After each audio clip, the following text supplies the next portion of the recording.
Weather, weather, weather. Michael Teychenne really should have written a better introduction to this report. Weather.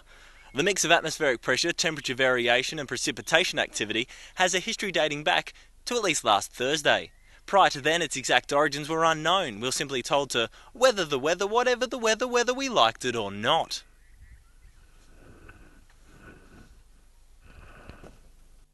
Scholars often attributed the cyclical activity to be the work of the gods, Eos, Poseidon and Zeus, all smiting those who didn't subscribe to their newsletter.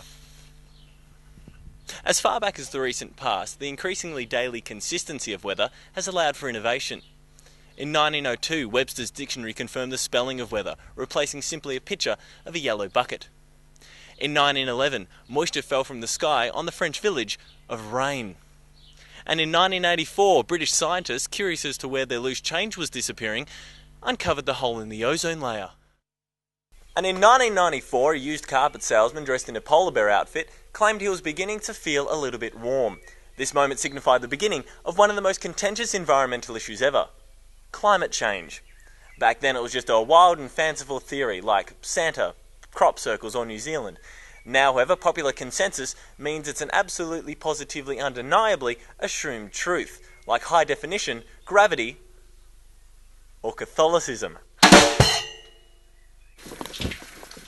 Climate change means more heat waves and longer lasting droughts, leading to more girls wearing those short shorts. It's not all good news though.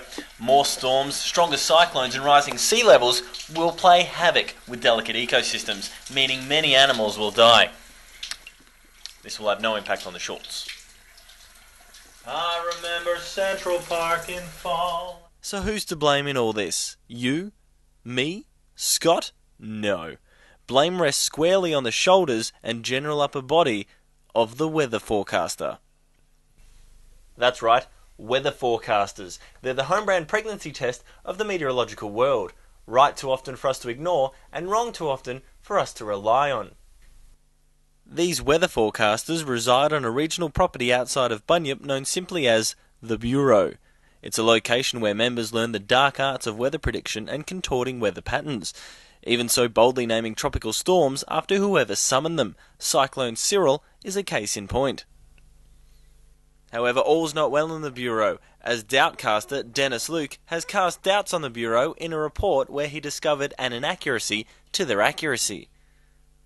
I couldn't find Dennis Luke, so I spoke to someone named Luke Dennis. G'day. Luke Dennis, the weather.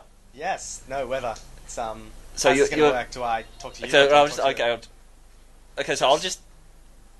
ask the.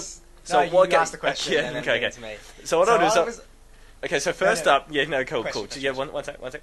So I'll ask the question. Yep. And then I'll go into the answer. That's yep.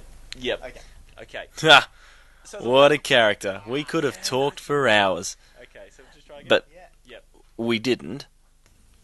As early documents suggest, the weather presenters have been losing their powers of accuracy since 1923, when a rogue weatherman, Rufus Drizzle, in an ill-conceived practical joke, summoned all the neighbourhood's cats and dogs to fall from the sky. The event is now folklore, 13 people died, and a cat needed to be rescued from a tree. And it's in this house of books that I've discovered and can reveal a startling revelation. Thanks to extensively short research, I've discovered that if you need accurate weather forecasting, simply consult a compact disc. One evening in 1983, funk rock band Weather Report released the song Where the Moon Goes. The following morning, the moon disappeared for several hours. Only moments after Crowded House released the song Weather With You, a man was arrested at Auckland Customs for attempting to take the weather with him. It was concealed in a small compartment in his suitcase. In a recent interview, Scientologist and female Kate Zebrano was noted as saying, "Hey, how about that weather?" Various reports confirm her claim, stating the weather was indeed... And there you have it. And while we may be all doomed to endure this Kevin Costner-esque post-apocalyptic world, remember one thing. Don't rely on the Bureau of Meteorology for accurate weather premonitions. Turn to your iPod with its Peter, Paul and Mary. It's Guy Sebastian. It's Peter Coombe. This is valuable and practical consumer advice for the Inquiry.